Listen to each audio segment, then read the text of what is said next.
What's up, everyone? Welcome to episode 195 of the Bench Time podcast with Todd and Brett Wiley of Wiley Scale Modeling. Hey! Hey, so we got a bunch to talk about this week. We're closing in on 200, dude. 195, getting How close. about that? Yeah. But we got to get to 200. A month and a half and we'll be at 200. Close only counts in hand grenades. Does. And Catholic school dances. Anyways. Catholic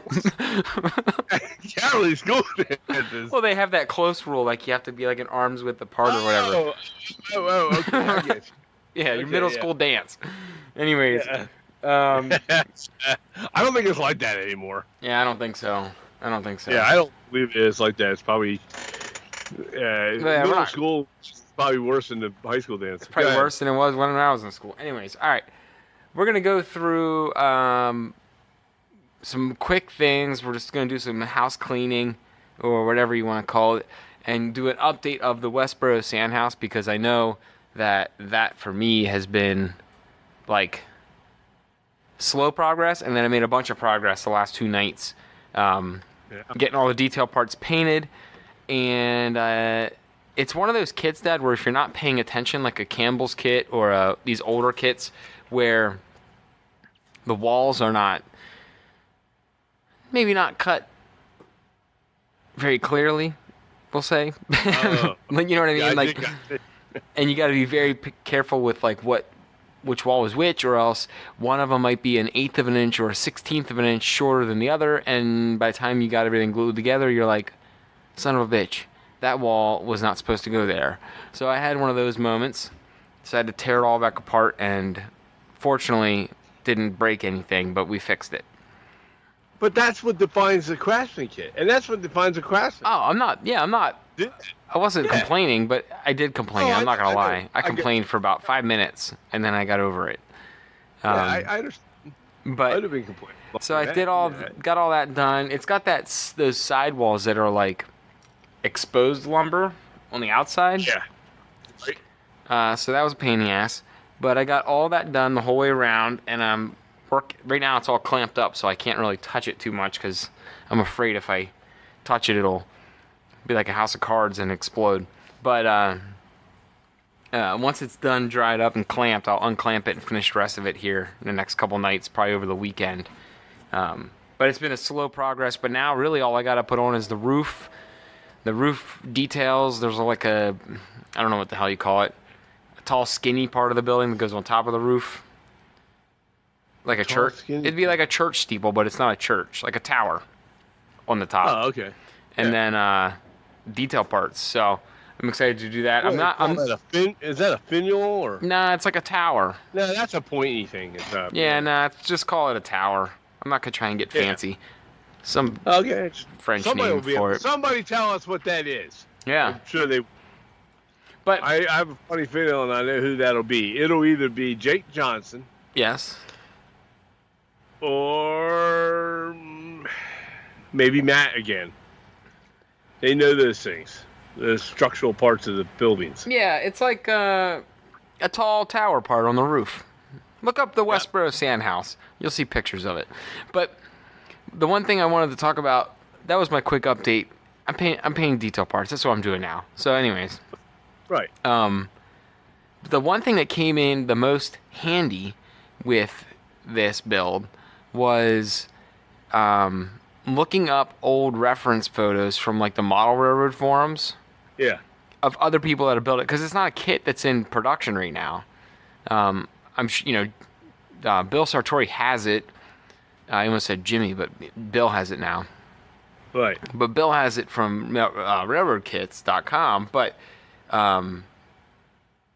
it's not like updated. It's not a current kit. So you can't buy it. There's not a lot of people building it. So you have to look at those old forum posts where people were posting their pictures of the kit being built, which is a great place for old kits, by the way. That's one of my topics I want to talk about. When you're putting these old Franklin South Manchester buildings together, or these old Campbell models, or the Builders and Scale, or Durango. Is it Durango Press? I think something like that. Yeah. Durango something, whatever. Or kits like this where they were Sierra West, yes.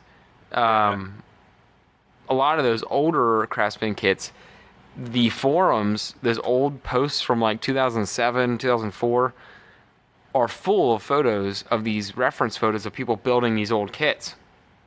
And they're awesome because sometimes the instructions are just sheets of text or like a pencil drawing of it. So they've come in handy quite a bit for this build because there's a few people on the forums that have old builds they posted about it. Right. So I didn't know, when you were doing like Baxter's or any of the other older kits, did you have did you have reference photos from forum lookups or anything? Some of the best directions I ever had. That was from the Vine Scale Manager kits. Oh no, but I'm saying, did you look up other photos? Piles and piles of. Did I look up other? Oh sure, I've done that with a lot of. I've done that with a lot of buildings. I've looked up photos on plastic models. But yeah, absolutely, for sure. Yeah, definitely reference stuff like that. Yeah. So the older kits are always fun because it's a mystery of what kind of instructions you're going to get. Like the builders and scales, just pencil drawings. Yeah. Right. So. Right. Yeah, and that other one we had, which was that? What was that company that I said I'd never do another one of their models? Shoot. Is that JT? What the hell was that? JL. JL, yeah. Yeah, we've had that whole rant. Yeah, I won't build another one. No. But yeah, it's now that's different. It's one thing not to have photos or drawings and you can get by and do it, right? Yeah. It's another thing with everything squished together in one big solid paragraph. That's 5 pages long with no freaking paragraphs. Just sentences running into sentences. It was the most horrible thing. But yeah, worst directions ever looked at in my life. Well, we've talked about that before. Yeah, well, you asked. No, you brought up JL. I just said if you've ever looked up old forum photos or old, like the old website, like the old modelers forum of reference photos for any old build you were ever doing. I've done that many times. Yeah. Anyways, all right, well, never mind. Moving on. Wasn't as topic full as I thought it would be with you there.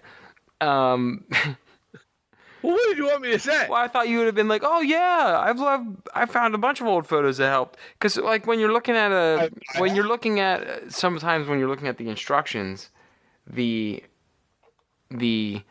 kit photos or the instruction photos don't show you the right angle, but people online might have other photos that you've used to see how a wall goes together or something, because like the instructions aren't clear. Right, and you know what else I've done? I'll just take case in point with the last thing I built with the Diorama Classics, I guess it was, is a company that made the kit that I built with the cafe. I don't think they make them anymore, the company. And I went online to try and find other people that build it, and I can't find any photos, anywhere. Google searching it. Outside of the actual, well, that's not true. I did find one person that did it, but it was awful, and so I didn't want to use that as an example. But I had, all I could find were advertising photos for like from box top photos and things like that from when the box it came in. Yeah. And then I just enlarged it on my computer because I had the same photo on the top of my box, but it was so, it's so old and horribly printed on the top. So anyways, I found them that way, and it gives you a good, now the one I'm building now has a photo on the box, on the front side of it. It's very simple to put together. Okay. Cause it's resin cast and everything else. Okay. But, it's a storefront, European storefront. It's called the Old City Small Store. It's made by Verlinden. Another company, Verlinden Productions, is another company that is no longer in business. I believe they're out of Germany. No, it says here, made in the USA. So who knows? But they make all kinds of military 1/35th scale and other scales in military modeling. All kinds of details and vehicles and people, all the figures and structures, diorama bases, things like that. Verlinden makes a lot of them. Well, they have done a very good job of putting photos on the front of the box. Yeah. Now, what they don't do, and neither did the other kit. Neither one of them has directions. But then again, it's like 5 pieces of wall, and a roof. I mean, it's not like rocket science because it's all cast resin. Mm-hmm. But they don't even come with instructions. There's no, this is how you assemble it. This is what you need when you build it. Now, the other one did have a small instruction sheet, but no photos on it. It was just an instruction sheet. And then the things they told you, it was so old. The crap that they told you to build it with, to glue it with, and to paint it with, and those companies don't even make those products, the glues and the paints anymore. They're out of business too. Their recommendations. So it was kind of funny because I think I want to. Yeah. I got on a really, while you were talking, I got Googling something and then I found a link and I went down a rabbit trail and I really want to do a segment on this show. Okay. But it could end up being really friggin' hilarious. All right. But I want to do, hang on. I'm going to come back to that. We're going to circle back to that at the end. Because I'm gonna get you worked up on a couple other things first. Come on, man. I have a high blood pressure medicine I'm on. You're gonna give me a heart attack in this job. No, I'm kidding. All right. I'll be good.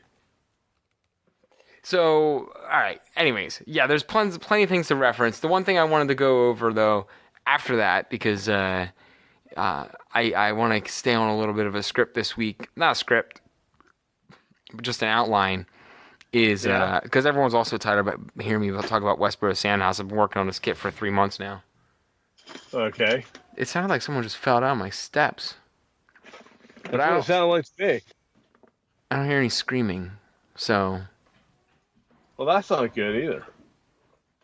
Well, probably good that there's no screaming. I don't know. Anyways, the one thing there was one topic, and we all have this problem, but I wanted to talk about, I was thinking about it over the weekend, is do you have any projects that we're going to just call it, I guess we'll just call it a shelf queen. Do you have any projects that are like... Oh, shelf queens. They're going to be a shelf queen, where they're like never going to leave the shelf. It's just always going to stay on the shelf, whether it either is half built, it's either half built or it's fully built and it's never going to move, or it's never going to get built and it's still in the box. Yeah, I got some of them. What's your shelf queen? Well, right now I have the Victoria's Fall Hotel from Magnus and Models. That's still sitting up there. I have a Merchants Row number 5. It's still sitting up there. I've had it forever. Shelf queen. Let me stand up and look here.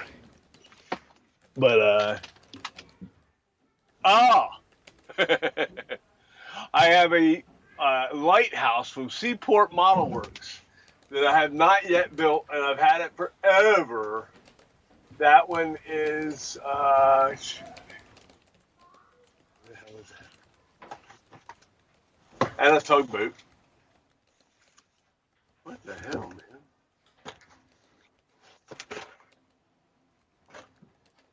Yeah, I have it. Okay. What about you? No, I don't. I was looking through the box of stuff I have, and I think most of my stuff is all actually things I want to build. It's just I haven't had time to. So. Oh, it's in that other box. I don't dig it out, but I have a lighthouse, Seaport Model Works called, and I've been dying to make it, and I just have it, and it's called the Miss Pillion Lighthouse by Seaport Model Works, and I want to get that done. And I have yet to really do it. I did a couple little pieces on it and then put it away, and haven't touched it since. That's one of those. Yeah. And it's not because it was hard. It's just I got distracted with something else, and I think remember the big diorama I did with the the Rush Rock Falls thing, right? Yeah. And then the big one up on top of the hill, that one. I did that whole thing, and then with the waterfalls and all that, and then I just totally forgot about the lighthouse that I had already started working on. That's my problem when I open up a couple kits and try and work them at the same time. Yeah, well, is start one and then I'll really get into the other one, and then I just let the other one go. You know? Mine, I can't remember what it is, the name of it exactly, but I have a from Bruce Nickerson from the Seaport Model Works. I have a boat that we got from him a long time ago, and I've yet to open that one yet too. It's like it's probably 4 or 5 years old. Yeah, I mean, and that happens, and hopefully Bruce isn't listening, thinking we're Bruce. It's one of those ones. It's one of those ones, Bruce, that I'm like, I want to do it so bad. He doesn't care. I know I bought it from him, but like, it's one of those. It's one of those things where it's like, I really want to do it, and I love the boat, but I want to do it a certain way, and I want to wait for it to be on the layout correctly.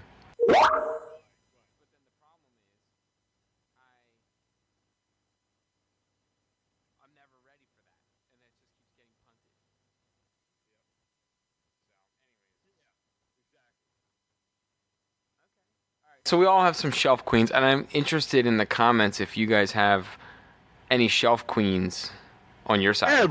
Every miler has shelf queens. You know, if you've been doing this long enough, I'd say any miler that's been doing it for a year or more has shelf queens. Plain and simple. Yeah. You know, we all accumulate them. Yeah, you buy it thinking, oh, that's great. It is awesome. They're awesome models. But you get yourself to the point where you buy a lot of them. That's the other thing. Then you buy a bunch of them and you stack them up. Well, it's either a side effect of stacking them up and not having time to do them, or telling yourself that you're going to wait to do that one for a specific moment, and then that never comes. Right. And you're like, no, I'm going to wait until I have this. I'm going to wait until that's perfect. I'm going to wait. And then you're like, it's never going to be perfect. And then you just keep pushing it off. Yeah. Yeah. So. Yeah, you're right. You're right. It's, and that's okay. I mean, it's not going anywhere. And if you're dedicated to the hobby, it's going to get done. It's not like it's not going to get done. You know, maybe. Yeah. But, I mean, I have stuff up here that I had thought were going to be great ideas, and they will be at some time. I just haven't figured out how I'm going to do them yet. I bought them, and I don't figure out how I'm going to do it. Like, I have this diorama that I'm doing for the World War II, okay? It's going to take a while. It's going to go faster now because the pieces are smaller, and there's a lot. It's more of a detail thing. Now the vehicle's done, and the one main building is done. This building won't be as tough. And it's coming out really nice now, too. And we're going to talk about that in a moment. Well, I have another thing called a damaged bridge. Oh, yeah? Yes. You didn't know that? No. Oh, I thought you knew that. It's a hydrocal plaster bridge. World War II style bridge. And it's been bombed out. Okay? Uh-huh. Stone bridge. And it's like a busted up stone bridge. It's cast that way, right? And it's got your banks on the other side, the canal banks and stuff on the other side of the bridge that support it on the other side. Has your center supports that'll go over the top of a river or whatever. And then you put like rubble below it and everything else. But it's like a blown up bridge like they used to do in Germany all over the place. Right? So there's that, and that's that's going to be my next diorama scene. Will be at some point down the road, and I have a funny feeling this is going to be a shelf queen for a while, because I'm going to get back. I'm also getting back into my HO scale stuff with a 187 for our now that we're getting ready to go again with our layout with our city. So, but it's a damaged bridge, and I know that thing. I've had that thing for a year. It's just sitting there. Yeah. I know what I want to do with it, but I haven't figured out exactly how. And it's heavy. It's a heavy bad boy. Mm-hmm. But yeah, I mean, you buy these things and then you sit them on your shelf, and they're like, you have full intentions to do them, and they're great models, but you just haven't got to them yet. Right. So no, I got 2, 3, 4. I haven't ever built one in my entire life, and I have 4 military planes. I have a FA-18A Golden Warriors jet fighter, an A-10 Warthog, a Mitsubishi Japanese Zero fighter from World War II, a P-51D Mustang, the same kind of Mustang that is at the airbase in Middletown. Yeah. It's when you go in the entranceway. It's pretty cool. Sits up on a tilted angle. It's really cool. And I used to drive by it every morning. And now, so it's, and I always thought that was a cool plane, so I got myself one. Well, now it just sits on the shelf. So, because I got other shit to build. Yeah. No, I get it. I have all this HO scale stuff I got to get done. Yeah. So, and I got my mind whirling on that for what we're going to be doing. So, different things, ideas and things like that. So, but yeah. Good. Yeah. Well, how about we get off of that and we go into your next one, which is your UV light resin grape, like a bitch. Okay.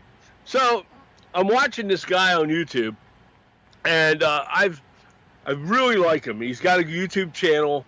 He doesn't do military modeling. Let me see if I can find him on YouTube here real quick.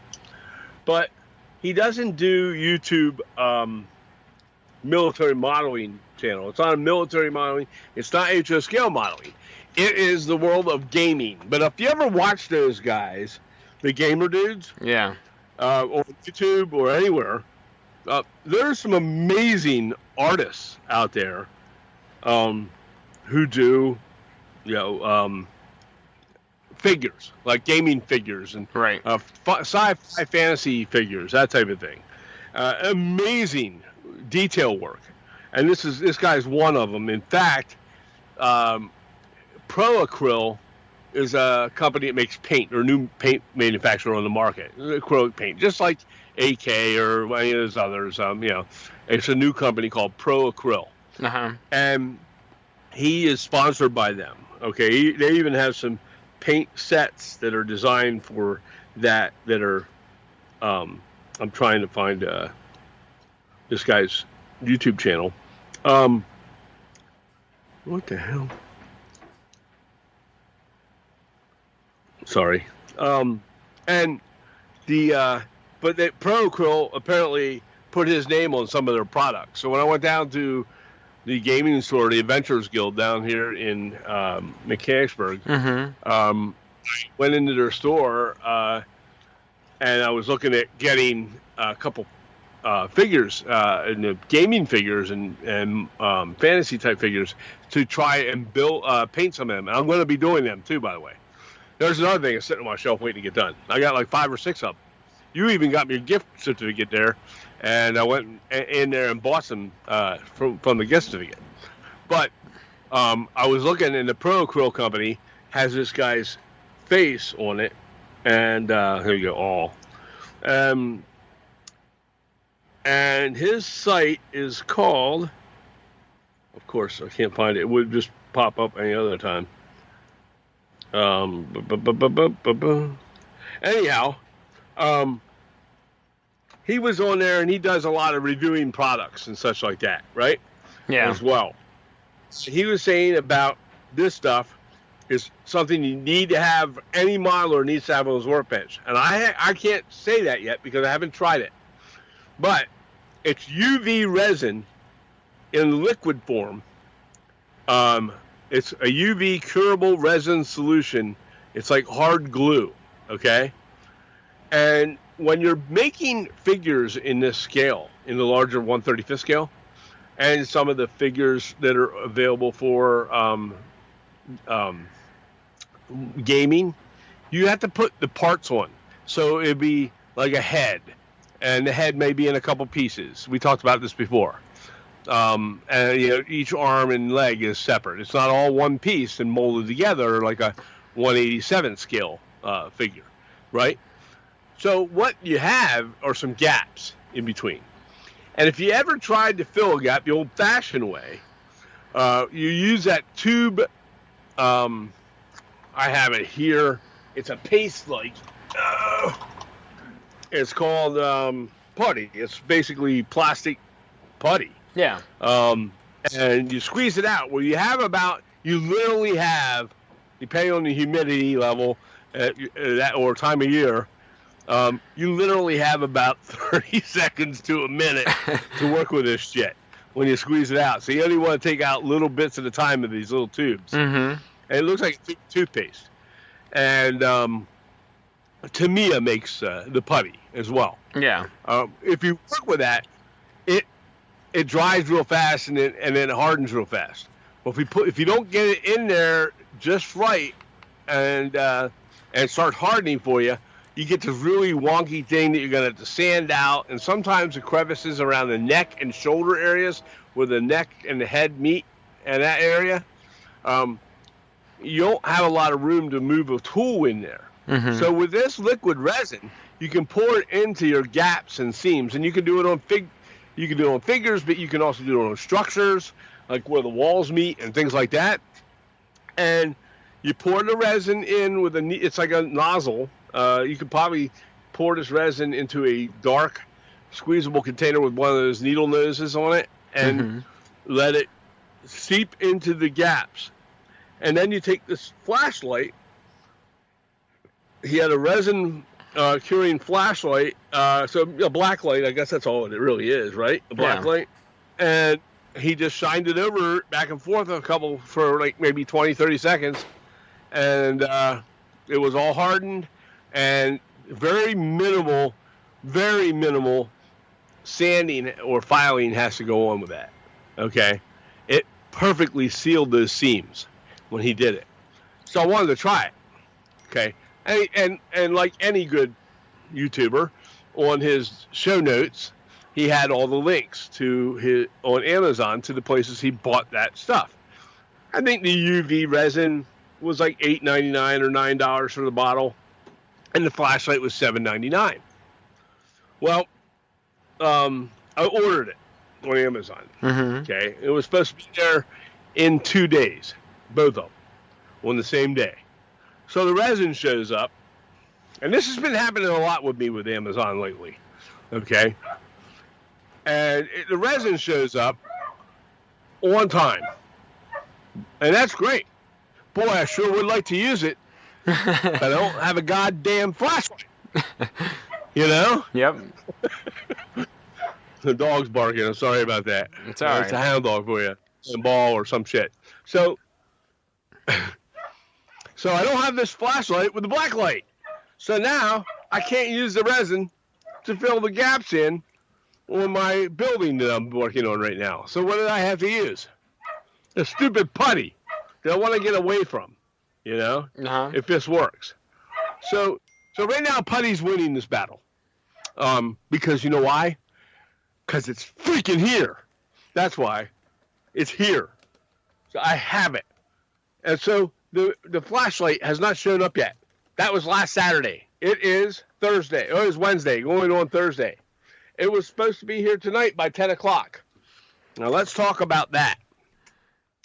So, this is when you order stuff on Amazon. And this has been happening very frequently with me lately. So, I order it, and it doesn't show up. And hey, I get it. Shit happens with shipping and moving things. And there's probably going to be some people out there that work for companies like Amazon or FedEx or UPS or the post office. And I get this. I'm probably going to take a bad rap on today, but and I'm not blaming them necessarily. But let's look at the status on this. It was supposed to be here tonight. Now expected by August 28th, which is today. We're very sorry your delivery is late. Yeah, it's okay. If you have not received your package by today, you can come back here the next day for a refund. All right, this is on my phone app. So I go to check the tracking on this. The last update on my tracking was Sunday, August 25th. It said at 10:40 in the morning that the package is out for delivery. Package is out for delivery, mind you. Okay, that doesn't mean it's in some warehouse. It doesn't mean it's been moved from one location at Amazon to another, or Amazon handed it off to UPS to deliver, because sometimes they do that too. Okay, or the US Postal Service as well. It doesn't say that. It says package is out for delivery. It's been out for delivery since 10:40 a.m. on Sunday. All right? Mm-hmm. It's still out for delivery on that truck from 10:40 a.m. on Sunday. Before it even got to Elizabethtown, PA. Okay? It got to Lewisberry, PA, which is closer to me. It went past your house. Yeah, it went past my house. It went to Lewisberry, PA. Okay? I live in Mechanicsburg. It went to Lewisberry. Then it moved from Lewisberry to Elizabethtown, which is further away, out beyond Hershey, okay, and near Lancaster, okay? And that's the last it's been. Why was it taken from there to a place further away, and now I haven't even received it? Right? If I'd known this by now, I could have ordered another goddamn light. They had like 100 different kinds, okay? I'd have just ordered another one, canceled this, ordered another one, and got my freaking light so I can use the thing. Mm-hmm. Now I'm waiting. I'm really pissed now. So it hasn't been brought to me.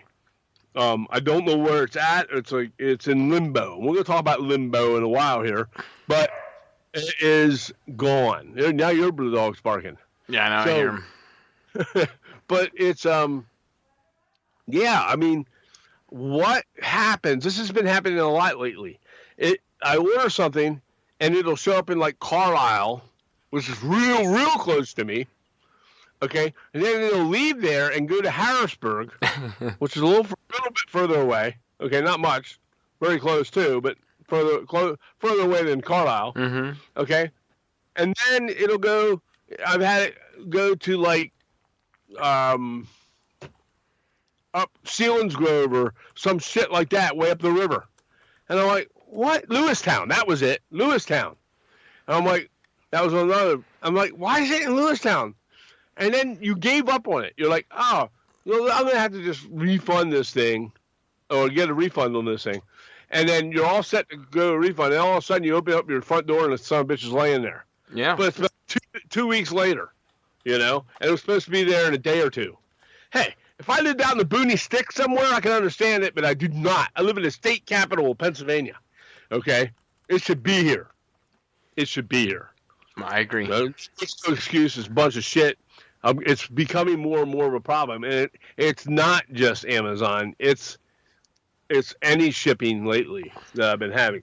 I don't know what's going on with the shipping world, but they need to get their shit together. So that's my rant there. You ever see that old? It does sound, by the way, the UV thing sounds like a pretty cool thing to do. It does. I can't wait to try. Yeah, and if it works out real well, I'm gonna recommend. I'll either recommend it. If it sucks, I'll tell you. But if it doesn't and it's real good, like I think it might be. You ever seen that old? What are you? You were talking about shipping, and you said shipping so much. Do you remember that old Kmart commercial? Kmart commercial. And the guy's in the store. He's standing there talking to the Kmart guy, and he's like, "Ship my pants. I can ship my pants right here." I do remember that one. Ship my pants. He's like, "Yeah, you can ship your pants anywhere, honey." Do you hear that? I can ship my pants. I just shipped my pants. And, then that old lady's like, I just shipped my drawers. Oh no, I just shipped my bed. Yeah. Yeah, I haven't heard that in a long time. That was a great commercial. Well, I mean, that was the death of Kmart, though. Be a jerk about the whole shipping thing, right? It's just that, hey, I paid for a product. I paid for a service for that product to be here. Okay, the reason I have Amazon as a member, or Amazon, whether you are or aren't, you're still paying for the shipping, so you expect it to be there. But if I'm paying a membership to belong to Amazon to get shipping, I expect the shipping to be here, you know? And I expect it to be when they say it's going to be. Because when it doesn't, that means that, well, it's not true advertising, you know? That's how I feel. So don't tell me, hey, you can order this, it'll be here by this. You order this, it'll be here in 2 days shipment. Well, you know. Yeah. Now, I'm going to give them the benefit of the doubt and say this right out, that probably of anything, of all the stuff I've ordered over the year so far, I would say 85% of it is on time. You know. Yeah. So yeah, it's just that one thing that pissed you off, and that's all you could think about. I've had a couple this year, so it bothers me. Yeah. And it's not even like it's a big high price item that's sitting out there. It's a goddamn light that costs $7.99. You know, not that I'm made of money in any way, shape, or form. God knows, but it's $7.99. You know, it's not like it's a high end item. So I don't know why I'm all upset. It's just I could probably go out and buy a UV resin flashlight somewhere. I don't know, maybe. Where would you get something like that around here? I don't know if you could. Harbor Freight. I don't think they have. I don't think Harbor Freight has a UV light, but they might. You're gonna look it up. I know you're looking it up right now. But anyhow. Yeah. Well. Yeah, so that was that. That was that gripe. I only have one more gripe, so it's not a gripe. It's a relatable story. No, I know. Well, they're not going to go into that. We're going to go into restoring your old Craftsman kit for now. That old building. So let me talk about that building real quick before you do any discussion about that, because I remember, and I think that was like one of my first times exposed to like a Craftsman kit. Well, I built that 39 years ago. I know. Okay. But I remember seeing it at Grandma's house. Oh, yeah. And that was like my first time seeing like a Craftsman building. Yes. So, anyways, was like my first. Right. I just remember being in awe of it when I was a kid. Right. No, I get it. Yeah. And that would probably be right. It'd probably be the first time you were exposed to seeing something that's built, that's made of wood into a building like that. Yeah. I mean, yeah. You want me to talk on that subject? I wanted you to talk about that. Talk about the building and then talk about what you're going to do with it. All right. Well, 39 years ago when I got into building structures, it was always that for me. Yes, I had trains on a layout. Okay. But it was always about the buildings and the structures. Okay. And I don't know if you remember when you were real little when I had many buildings put away in boxes. Okay. No. But we had a yard sale at your grandma's, your other grandmother's, and you were just a kid, and I didn't think I was ever going to get in. I was doing the dad thing, and you were real young, and I was like, I'm never going to get back into this again, right? So what I do? I sold all my buildings, and some of them were special buildings, Brett. I wish I had them today. They were DPM models, a lot of them. And I built them into massive, big, giant structures that were 13 stories high, you know, some of them. The Victoria Falls Hotel, I had a building, I took three or four of those and made them into one big building. Okay. I kit bashed a bunch of other buildings like Vollmer, the European-style Vollmer buildings and stuff that were industrial. Like there was a lot of plastic. Don't get me wrong. Okay. And so I had all these buildings, and then I took them and I put them in boxes, and they were really well done. They had ghost signs on them and everything else, and I wish I had them today. But I sold them all. Okay. And you can ask your mom. They were big. Some guy came in and bought everything we had, and he took them to the Keystone Model Railroad Club, and they used, I don't know. He said he was from there. He wrote me a big giant check from their club. I don't know what they ever did with it. If they sold them off at some sale or something, or used them on their layout, but they bought them all. It was like big giant cardboard boxes full of those things. Yeah. All right, but. I asked your grandmother. I had also built some wood structures. I was just getting into that. Okay, I was just building some Campbell's kits and some wood kits other craft kits. Mainly it was Campbell. And I asked your mom. Your grandmother was there, and she says to me, "Before you sell them all, It's a shame that you're selling them all, and I'd like to keep one." For the work, the artwork that you put into it. Yeah. And I said, well, pick out whatever you want. You can have as many as you want, right? And then she took that Campbell's kit that I had, and I don't know what it's even called. It's like a little wooden house with a storefront on the front, and it's all wood. I put pictures up on Facebook, so anybody can go to our Facebook page and see it. On Wiley Scale Modeling, and but it's a neat little, it's a cool little structure, and I kept it all in the natural wood state. Not a lot of paint on it. Okay, I of course colored and stained I darkened it, the actual wood on the clapboard side and such. And then I have another side that's stone. It's like stone sheeting or whatever they used back then. And I painted all the stone up. And it looks like it was a neat little model, right? Yeah. And your grandmother wanted to keep that particular one because it was more, I don't know, it was made of wood. It wasn't made of plastic, So it's, regardless if it's a plastic kit or if it's a wood kit or a laser cut kit that's wood, it's still wood. And it's made out of a different type of material than plastic. It's hard to screw up a plastic model.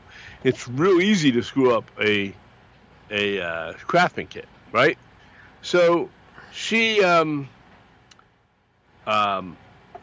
this one, and it sat at her house for a long time in her living room, and in the ages of time, sat in that glass case. What's that? Yeah, it sat in a little glass case on her desk.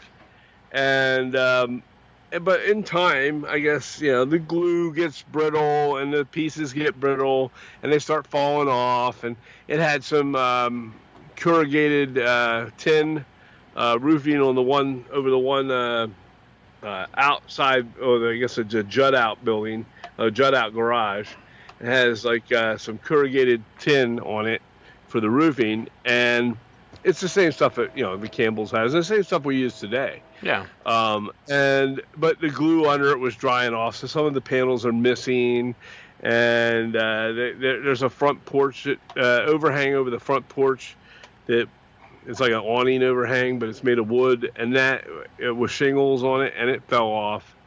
I had that piece, and then there's some detail parts on the top of the roof that were decorative that fell off, and I'll replace them too. But I'm going to restore it. And I got this idea from several people lately. I've been seeing restoring their old buildings. In one in particular is Doug Pascali. He did a video on restoring an old building that he built a long time ago, and he dug it back out and he tried to fix it up, and he did. Okay, and he made a nice little diorama out of it too while he was at it. So I'm going to return this to your grandmother, but I'm going to take this building and I'm going to be what would you call that? Refurbishing it? Yeah. Restoring it. I'm going to restore it back to something better. And I'm not going to really change the painting on it or anything like that per se, but I'm going to add details to it, touch it up, fix it up, and then I'm going to put it onto, and I've decided I'm going to put it onto I'm going to go to Hobby Lobby or Michael's, and I'm going to get one of those display cases, the small ones, Yeah. you know, and I'm going to make a diorama inside a plastic enclosed case, okay, with some stuff around it. It may only be like a couple inches out on every side, but it'll be a diorama on a base in there with a plastic or glass lid over top, right?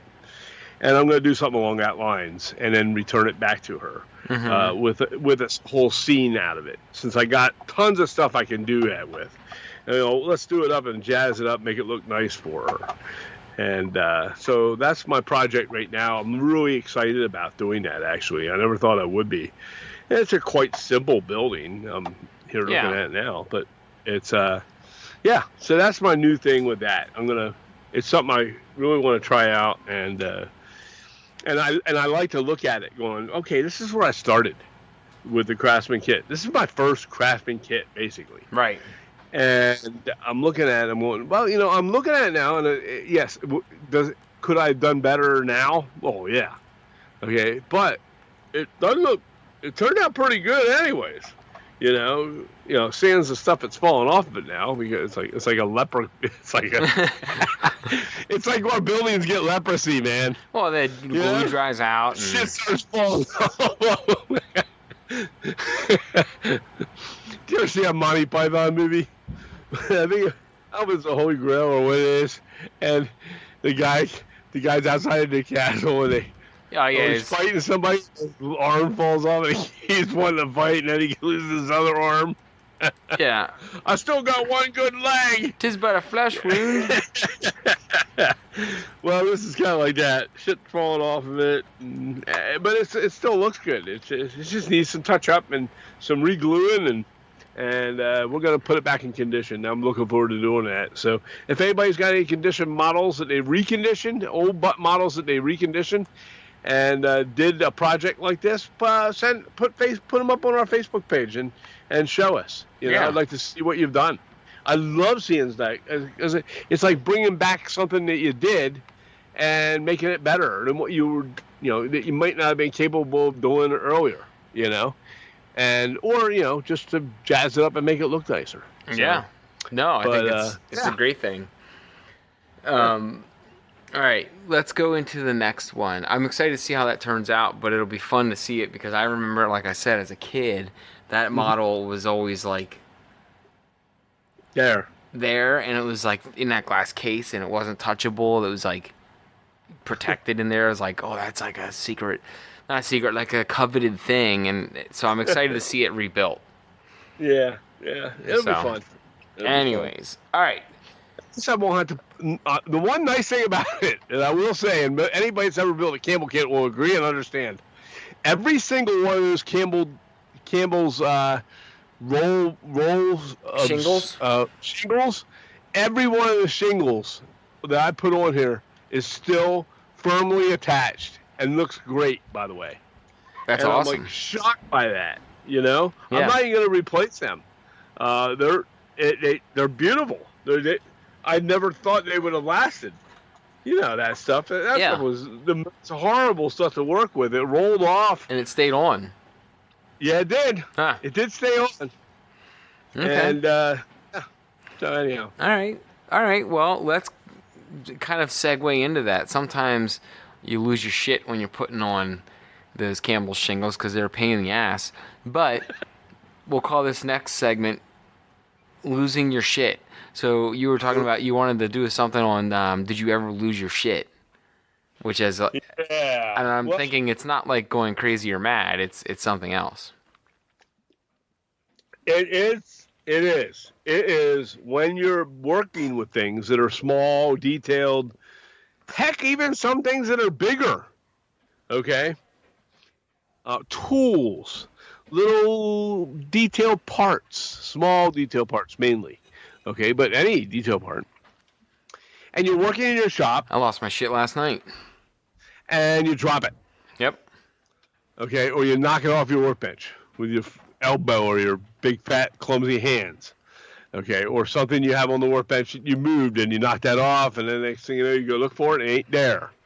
Okay, or if you just flat out had it in your fingertips and it popped out, and you go to look for it, and it's nowhere. It went to the black hole. You know? It went into the black hole, and it is gone forever. And okay, so what happened the other night? I was working with the airbrush, painting this 1/30th scale storefront. Okay, and I put the base layer on. I primered it first. I did a black primer on it, and I did the black primer, and then just as I was about ready to, I was done with the black primering, and I wanted to switch out, clean out my airbrush, and so I started disassembling. I didn't do a total disassemble of it right away. Okay. You don't always have to totally disassemble your airbrush when you're done using it. You only have to do that, I usually do it like once every 5 or 6 times I sit down to do any airbrushing. Okay. And some people do it less than that. Some people do it a couple times a year, and they've been like taking the needle out and cleaning it all up and all that stuff. Okay. I do it a little more frequently than that because that's me, the anal retentive person that I am. But I always take the nozzle off. Okay, and I take the nozzle off the end. These nozzles on airbrushes are very small. Yeah. And I unscrewed it. Well, this particular airbrush is a Galahari, and is a very nice airbrush that I have. It's I use it frequently. I have several airbrushes now, but this one here is my favorite. Right? It came with Galahari Advance, the Jihad 39. Doesn't sound like a very American, does it? No.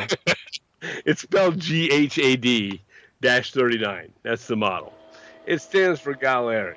Okay. And it's a special feature in this. It's different than my other brushes. So when you take the nozzle off, which I've lost, by the way, before as well, on other wear brushes.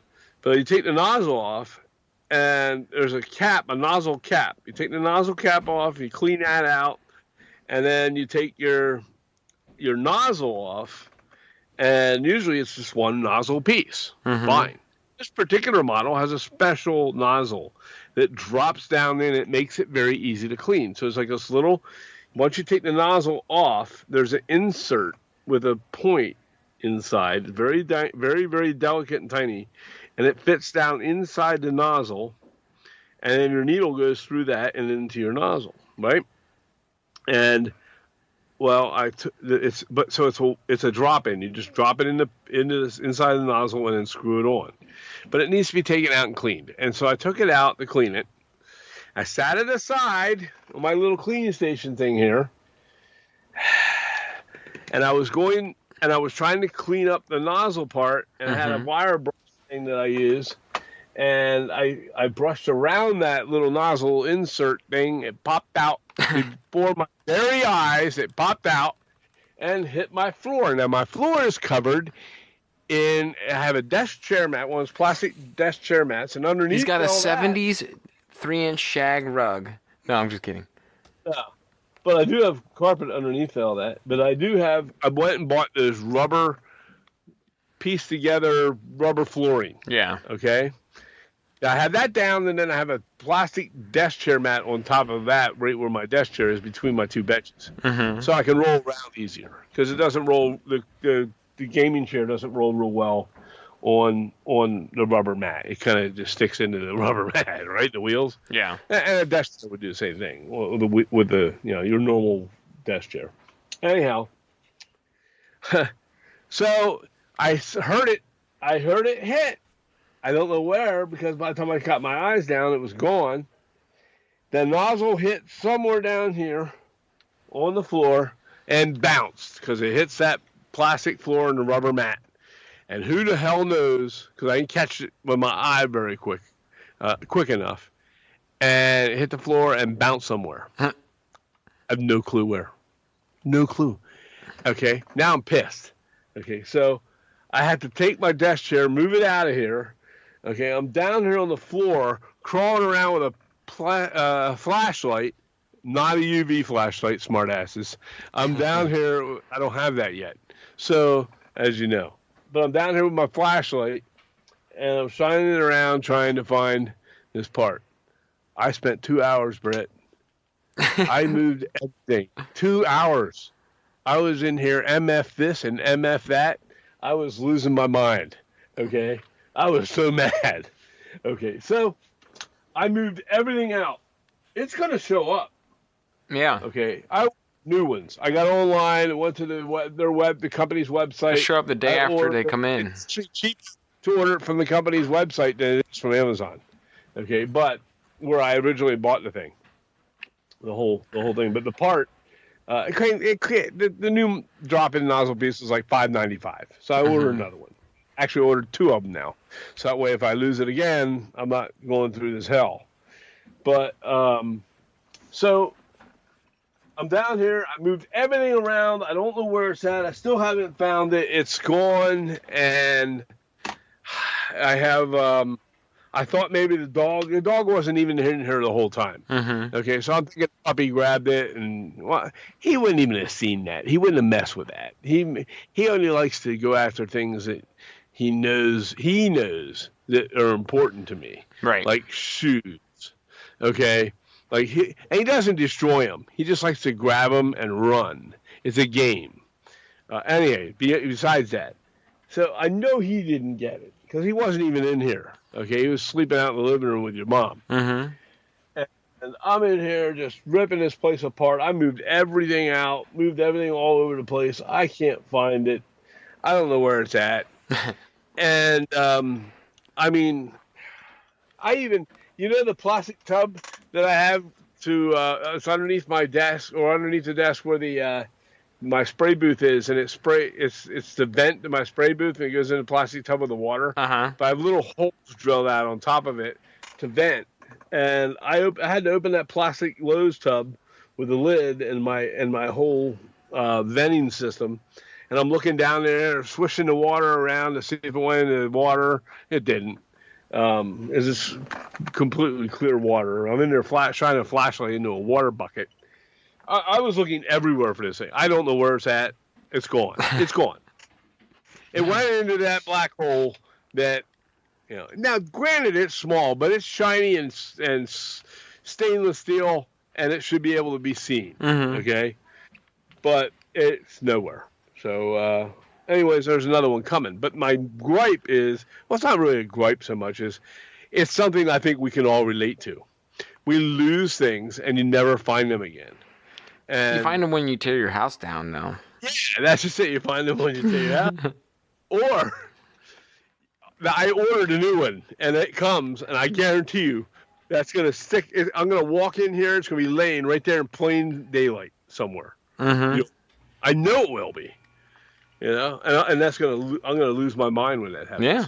Well, that's just the way. But how much of that stuff? Where does it all go?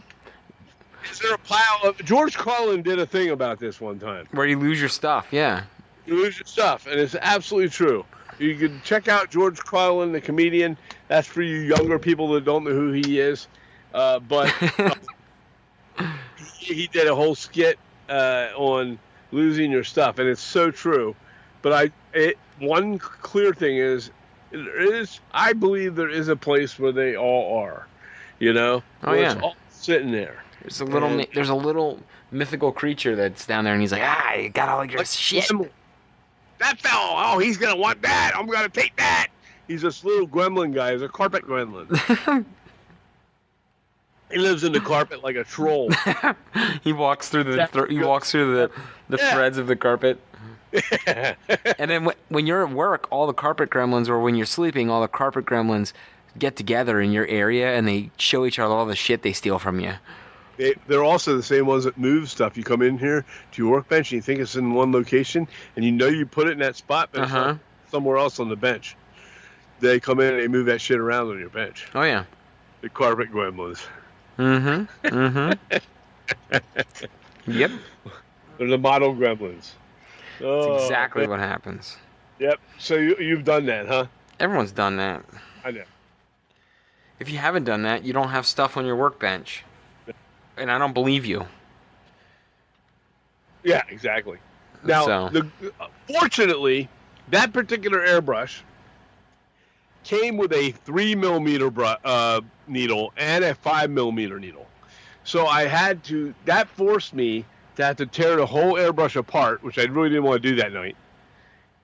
Clean it up, take the needle out, the 3 needle out, and put the 5 nozzle in. It has a 5 nozzle with it, and a 5 millimeter nozzle and a 5.05 0.5, I guess it is, needle. So you put the needle in, and you put the new nozzle in, and the drop piece in for the 5 millimeter one into your nozzle, and then I just use that. The only downside of that is you get a wider spray with it, And now you can still narrow it down; it's still workable because I just did. I've been working with that now until I could have just went to one of my other airbrushes, but I really really love this one. yeah. So, but it's yeah. And so it forced me to have to tear the airbrush apart, which is not a big deal. But no, it's just a matter of it takes a little more time, but not much. I can strip down and clean that airbrush. That's one of the things you hear about with airbrushing, Brett. People complain about the fact that they have to clean. They hate having to clean between color changing and when they're all done. Hey, when I'm all done, and if I don't have to, and I don't tear the airbrush completely apart, I just do the basic cleaning with the spray cup and your nozzle and wiping off the tip of your needle and stuff like that. Just to clean out the paint. I can do that literally in about 2 or 3 minutes. Yeah. Okay. And then, and maybe sometime we'll talk about how I do it. But to strip it down piece by piece and take it apart, it takes me, instead of 3 minutes, it probably takes me 7 minutes. Yeah. You should time it sometime. Whoopee-doo. Okay? Yeah. It doesn't take that much. These people that whine and bitch and moan about having to clean their airbrush are, in my opinion, just lazy as hell, and they don't want to do it. They just don't want to. I get it. It takes time. It takes time away from your other modeling, but you ain't getting a better spray. You're not getting a more even coat anywhere else, but doing that. Right. It's well worth it. And once you get the hang of it, switching paints from paint to paint to paint in different colors, it's not that tough. Yeah. If you're thinning the paints the right way, if you're not thinning them thin enough to where, number one, if you thin it too much, then they don't adhere to your model. If you thin it too little, then it clogs and jams up your airbrush. Then you do have to take a little more time to clean it up. Mm-hmm. Because I've done it. Everybody's done it. It's airbrush. Yeah. But and then it's not a big deal. People make a big deal out of stupid stuff. So if you don't like the time it takes to do things with your hobby, don't do your hobby. If it sucks that bad for you, don't do it. Yeah. Find something else that you can cry about. Don't do that. No, I agree. Yeah. All right, I got one more thing, and then we'll probably wrap up because I gotta go upstairs here. I can hear the zoo going crazy upstairs. We're gonna do one new segment. I think we're gonna start doing this. Yeah. We might do it once a month, or it depends, because it might take 6 months for these things to come into us. But I think it'd be fun if we did. I'm just spitballing here, but if we do a modeling version of, I've seen some YouTubers and stuff do this, but like random things. But we should do it specifically for the hobby, and we can do it, and we can call it trash or treasure, or we can call it Right. horrible or hot.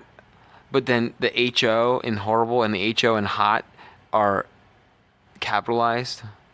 And what we'll do is it'll be we'll order things on Temu or Wish.com.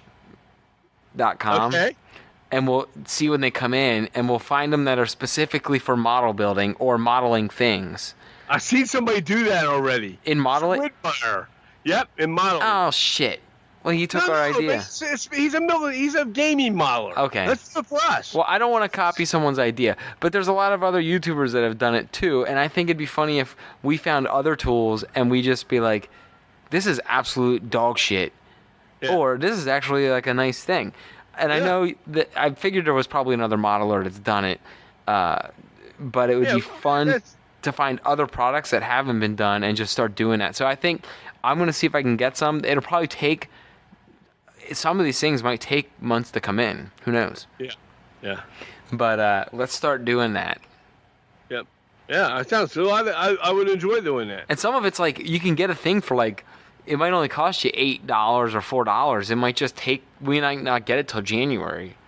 Right. I know. But yeah, we'll do that. Now, that person that I was watching on YouTube, it did the UV resin.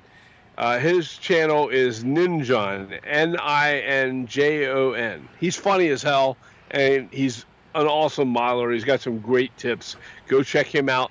Whether you are into that or not, I've never done any of that, but I like watching his show because I've gathered all kinds of ideas and tips and stuff because they use a lot of the same paints and things that we do.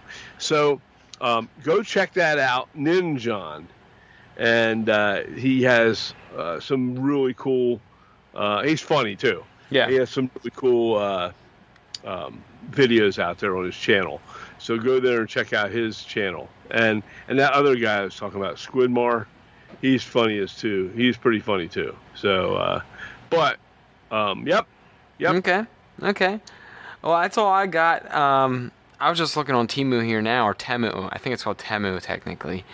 But like, I always say Temu, but yeah. There's some things on here that might be promising, and then you look and you're like, there's some things on here that might be absolute shit. Trash. Yeah, we're not sure. But I think it'd be fun. There's a lot of 1/35th scale resin models on here too. Yeah. I've seen them on there. I really haven't. I wasn't sure. If we get them and they suck, what do you do with them? A 1/600th scale Boeing Air Force One. Oh shit! What scale? 1/60th. 1/160th. 1/160th. Yeah. Okay, so that's pretty small, but then that's about right. That's about N scale. And that's for a Boeing jet, though. So 747. Oh wait, is Air Force One a 747 though? Air Force One is not. Air Force One is I think it's a Lockheed Martin. It's a 747-200B. They got it right. Okay. Well, 747. Okay. They got it right. I was like, did they even write the description and put the wrong aircraft in there? Which wouldn't shock me. You never know. Huh. But I think not even just models, but just tools too. Like, it'd be fun to just try random stuff on here. Yeah. So they got grass tufts. Yeah. Holy shit! I would buy grass tufts from here. They're $2.48. What if they're shit though, man? Then you lost $2. I could buy that's like buying a Coca-Cola. Literally $2.48. That's true. You're going to Sheetz and you're buying a 16-ounce soda. Yeah. If I could get 104 grass clusters for the cost of a Sheetz soda and you don't have to make them. Yeah. Great. And if they're crap, whatever. Oh, I can't wait. We're gonna bring down our new. Since we tore the layout apart, I do have a new grass applicator. Okay. You know that, right? Yes. You do know that. Yes. So we'll have to try that out. I want to really I haven't really even tested it yet. So I'm looking forward to that. That's the one from Woodland Scenics. Okay. The Grass King. Yeah. So we'll have to bring that down and try out the layout. We'll do a report on that too, see how it goes. But perfect. Yeah. All right. Well, that's all I've got for tonight. It's only been about an hour or so. This is a shorter one than the other week, but You yeah. didn't have any questions. You were talking about We did the list. we did the Shelf Queen. Oh, we did do the Shelf Queen. All right, Okay. we'll do this one last one. And I'm honestly, we got to wrap it up because I'm gonna piss myself. Let's wrap it up. We'll save it for next No, it's too late. I already got the thing pulled up. week. All right. But let's not like dwell on it because I'm gonna wet my pants. So. Are you doing the pee-pee dance? Not yet, but I'm gonna be. My teeth are floating. All right. So, what is the most overrated aspect of this hobby? Oh, what's the most overrated aspect of this hobby? I'll tell you what it is. My opinion. Yes. My opinion of it is approval. Approval. Good point there. Approval of. I mean, we are all guilty of it. We put our pictures up, and we want people to. Love it and like it. on it. But I don't think yeah. that's. We've talked about this before too. Like that's not always the best thing. Like we should almost. You know what we should almost do is have a Facebook group that you shit all over people's models just to make them better modelers. That would be cool. Like it's the roast. Let's do that. Let's make a page where that's what we do. It's called roast my work. Yeah. Roast my build. And I love it. Roast my build. We're doing it. But listen. And it's not to be mean, but to like people get ignorant and rude other than to don't join if you have thin skin. But my idea was like don't go call people names and shit like that, you know. But my back to my thing, the overrated part of it is like you shouldn't be seeking approval from what you build as long as you're happy with what you built. Yeah. If you're happy with it, who cares? It's 50 years ago, 40 years ago, whatever, 30 years ago, if you were building a model railroad, you wouldn't be putting pictures out to hundreds of thousands of people to see or the world to see and hoping everyone likes it. You would just be like, hey, I got this thing I work on in my basement. I like it. Who cares if you don't? Goodbye. But because of the advent of social media, people are seeking that approval for their work all the time. And I think it probably discourages a lot of people from doing things like out of their comfort zone because they're worried about doing them. Now, there's probably a lot of people that also just never share their work, which is also cool. But we just spun off a whole different idea. Roast my work. Roast my build. Oh man! Now, if this doesn't exist yet, but if it might before the pod, we might try to make it before the podcast starts, just so we have it. But my thing is, that's the kind of group though you cannot be thin-skinned if you join something like that. Yeah, exactly. And it's gonna have to be, you have to ask to join because we want to be able to have control if people get too far out of hand with it. Because we don't want people. I don't want people to, like I remember on one time long years ago, there was some kid made some kind of a model and he painted it and it was horrible paint job. I think it was an airplane or something. And I saw the article, the comments on it, and some guy asked if he had epilepsy because it looked like I remember shaking his hand so bad. And I'm like, oh man, really? But you put it out there, and it looks like that, and you should be able to get an honest opinion on it. I don't have a problem with that. Would it be a private group? It has to be a private group. It has to be. Yeah, you just couldn't just go in and do that because everybody and their mother's going to be jumping on, and we'll have no control. Right. So we need to have some. There's going to have to be some boundaries to it. You're gonna have to have people moderate the daylights out of that. Like that sounds like such a. That'd be fun though. That would be fun because that's my kind of humor, and I could. All right. Yeah, I'll even bust on my own shit. So yeah. Well, you may or may not be receiving an invite to it this second. My build. We need to put some kind of model with like the flames. You know, like the flames you see when they paint on the side of a car. Yes. Coming out of the model, you know, or some kind of a flames coming out of it. Oh yeah. I think, but the whole point of the group needs to be constructive, though.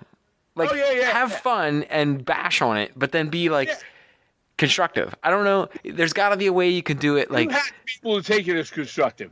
So if I put a model and they say, "Oh my God, your roof looks like something from Dr. Seuss, how it's all bowed and shape and that kind of thing," right? Then that's fine. I'm gonna get a chuckle out of that. I'm gonna get a chuckle out and go, yeah, it is kind of fucked up looking, right? Yeah. So I'm okay with that. All right. I'm not gonna take offense to something like that. I'm gonna probably make sure that either I fix that or in the future, I'm not doing that. I'm going to be more aware of those things. And the whole thing is, like, we can have rules in the group to be like, okay, if you're being actually rude, then, like, if you're just getting in there and be like, you are a dick. Yeah. If you're actually being a dick, we'll kick you out. But, like, if somebody's going to put something funny up about your parents, too bad. Yeah. You know? If it looks like it should belong in a Beetlejuice set, then that's what you need to tell me that. Right, exactly. Although I was watching the the original Beetlejuice the other night. You know what bothers me is the grass in that, when they zoom in on the grass. I know. But on the far away pictures when they first started, it looks pretty good. Yeah. You know, whoever did that. I mean, you know, I thought it was cool, but I never really took notice of that until I rewatched it the other night. And who did that? Yeah, I don't know who did it, but is there somebody built that? I'm sure. Well, obviously, yeah, some movie set designer. I'm sure we never heard of, but anyhow, yeah. But I like that idea, man. I like that. You know, like I said, it's okay to crack jokes about it and stuff, you know, but don't go calling people names or anything like that. And then if you get your criticism, don't be calling that person a dick either, right? You're not going to go, oh, well, he said this. That guy's an asshole. He said this about my stuff. Well, you know what? That's what this is about. And if you're going to start that, out the door you go. You know? Yeah. Basically, I think it would be a lot of fun, honestly. You know? And you can just join, and if you don't want to put anything up, that's fine. If you don't want to comment, that's fine, too. You can just be there to read it. You could just be a wallflower and laugh. Yeah, sit back and laugh. Oh, boy. We might have created a monster with this, though, because that could get... All right. Let's do it. All right, well, you're invited to it, so... One of the Wileys ever really tiptoed through any of this. Roast my build. It's now a group. So, we'll see. Hey, and you know what? You and I should be the first victims of it. So I will put something in there. Yep, me too. So if we're gonna have it, I need to be one of the first victims. Yep. I don't know what I'll put in there. I don't have any models sitting around here, but I have old photos of other models. Pictures. I got pictures. I'll find something. So, alrighty. All cool. right. Well, I think we're gonna end it on that. Sounds good. I got some stuff I gotta do here tonight. So alrighty. Yep. Cool. Well, that sounds like a good plan, and maybe you start something cool now. And best of luck to everybody. Have a good weekend, and that's it. All right. Later.